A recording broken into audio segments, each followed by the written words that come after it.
it's fused. Yeah. This guy he looked like Frankenstein up and down both of his forearms because he had so many surgeries. Really? And it just didn't take. So he retired. So he couldn't compete race anymore. No. He couldn't compete. But he's still there working because he's selling all the merchandise and he's selling these e-bikes, these e-bikes that are like $10,000, $15,000 a piece. What's an e-bike?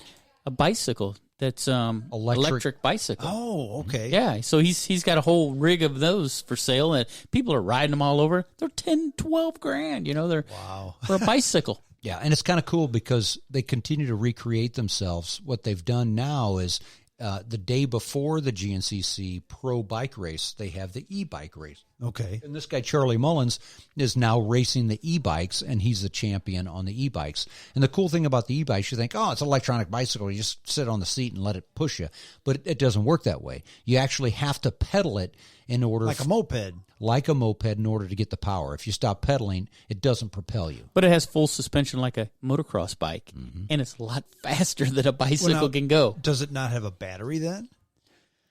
Yeah, I don't know. I think it's generating something in the battery that's keeping the energy going. But if you're not pedaling, you're not going. You're not going. You're not going. Okay. Yeah. Okay. Yeah. Does it have the torque that the Livewire Harley has? I doubt it. I doubt that. That's a thing of its own. That's a badass motorcycle. Woo. Yeah, so then we experienced that whole GNCC that day, which was awesome. Then we jumped back in the RV and back to the RV park and crashed, got up the next morning, put the dirt bikes away. Not too early. Not too early, yeah.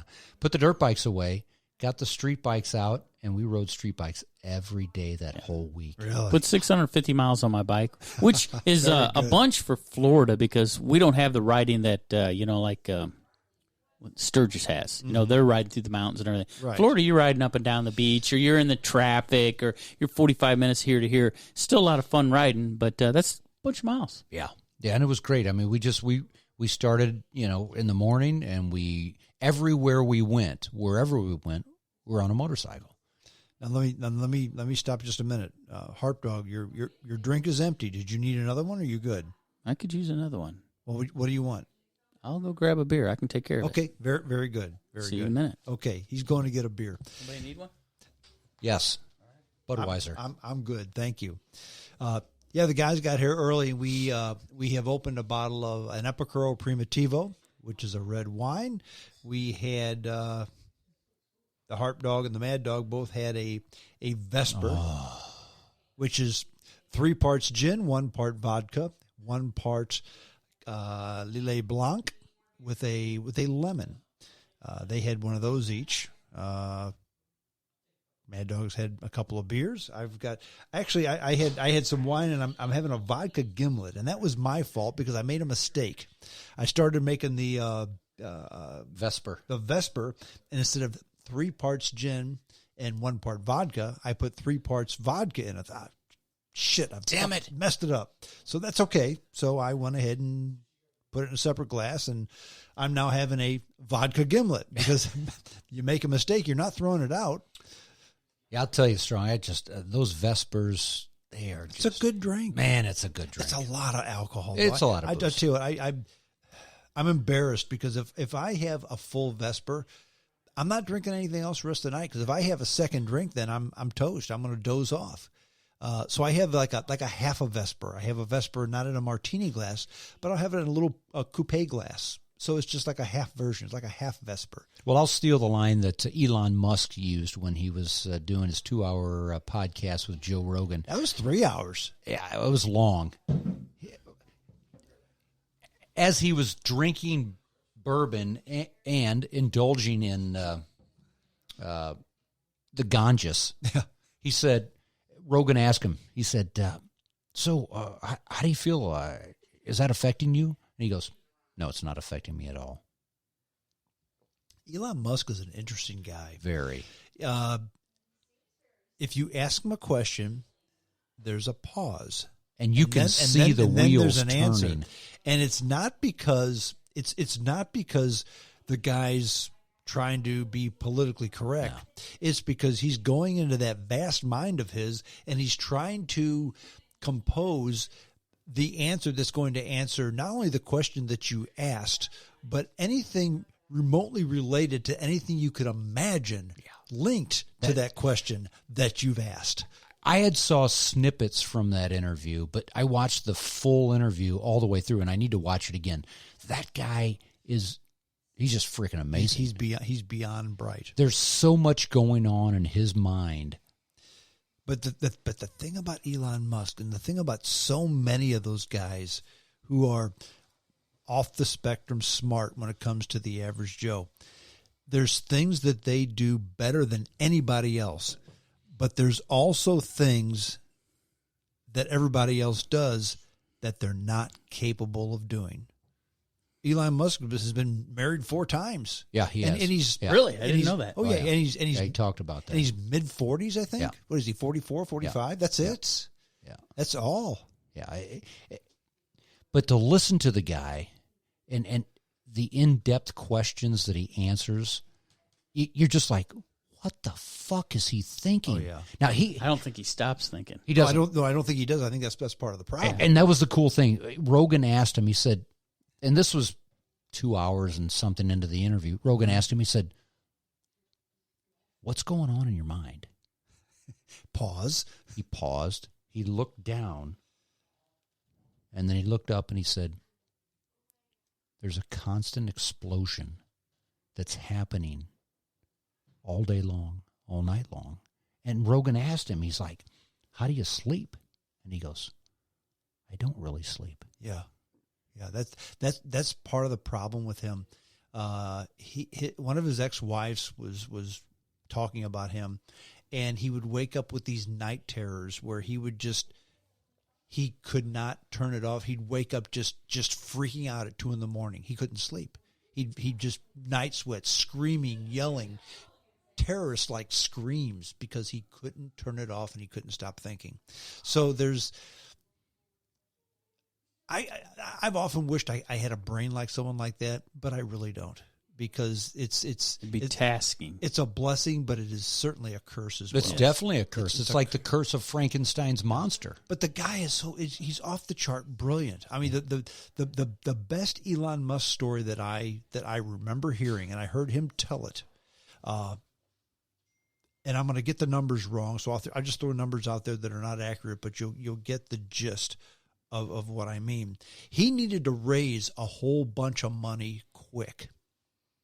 So how can I raise money quickly?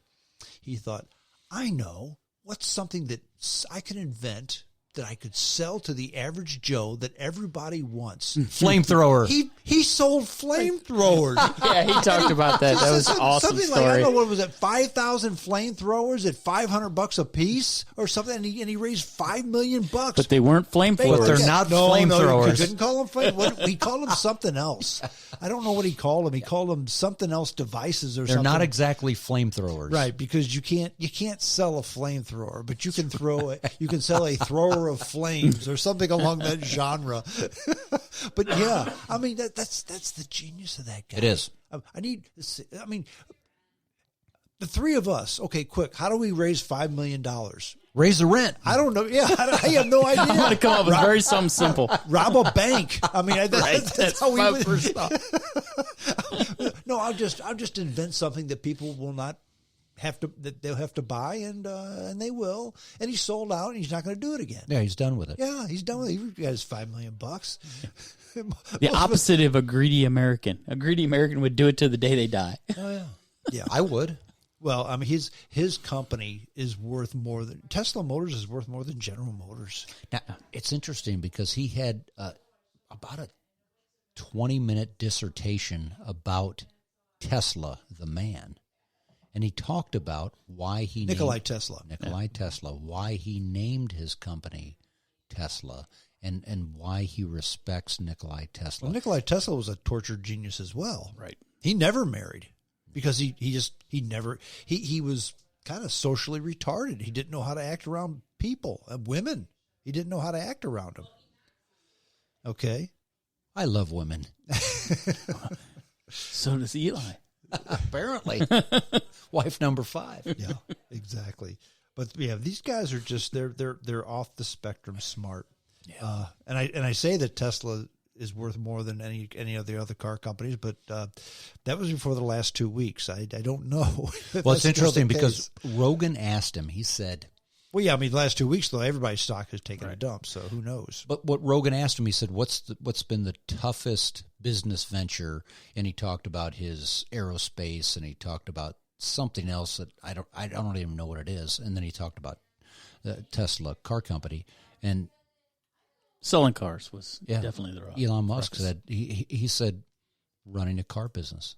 He said it's by far the most difficult venture I've ever experienced. Well, but he also doesn't consider himself a businessman. He considers himself an engineer. He doesn't consider himself a businessman. He doesn't like that part of it. He likes the moving parts, the building the thing. The science of it all. Yeah, that's what he likes. Yeah. I mean, if you think about it, the guy he's done so much. Could you imagine if we got 5 of those guys together that were good in each little part of that? A guy that likes to sell, a guy that likes to be the engineer, the guy that likes to do this. I don't think there's anything that could not Stop be done. them. Yeah, Agreed. There's 2. Tony Stark and Bruce Wayne, and they're both fake. That only happens in fairy tales and comic books. Wait a minute, you left out one thing. Who? What? Wonder Woman. Wonder Woman? Is she that too? Man. Now, which one? Once again, he said he liked women a lot. The Linda Carter or the who's the new one? What's her name? The Israeli gal. Can't think of her name. Yeah. I'm old school. I like Linda Carter. Yeah, I like them both. Yeah, well, I don't dislike the other one, but that's just a comic book. It's not real. It's not real. Someday it will be. You think? We have 1. Why wouldn't we have 2? Why wouldn't we have 3? How about the Jetsons? Remember when George Jetson used to have a phone conversation with his wife? On a flip phone. You do that all the time with your grandkids. Except not on a flip phone. No, it's you FaceTime. Yeah, that's true. That the only thing that hasn't happened is the flying cars. And Rogan asked him about that. About flying cars. He asked him about flying cars. What did he say? He said it's coming. Yeah. In his mind, it's already there. He just hasn't got it on paper yet to create the business. Well, something you've got to remember, though, is you can have an idea, you can have a concept, but if there's not a market for it, it's not going to happen. Sure.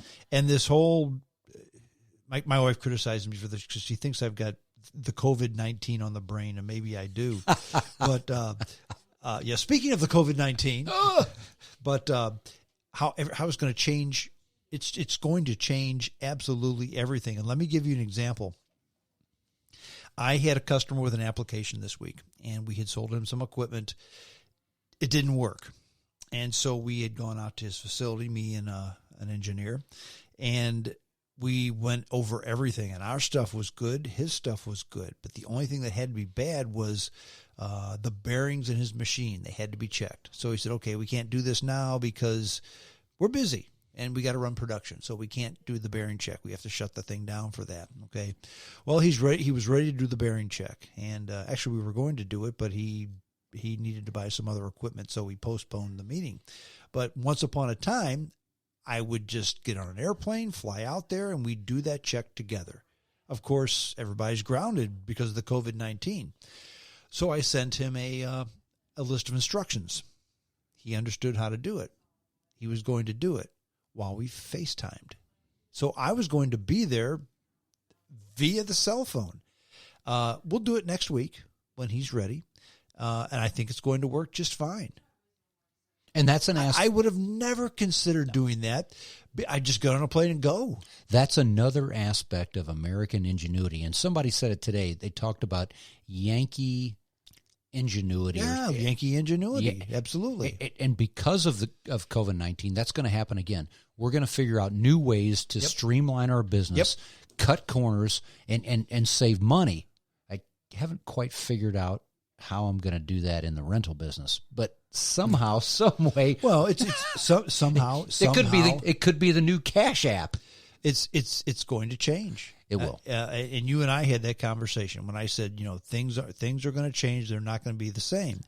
And I think you interpreted that as me saying I did. things are going to hell in a handbasket. I did. And that's not what I meant. No, at all. no. I really did mean change. I also think difference. it's a reset of the clock too. That's just another way to put As it. Exactly. as we were children.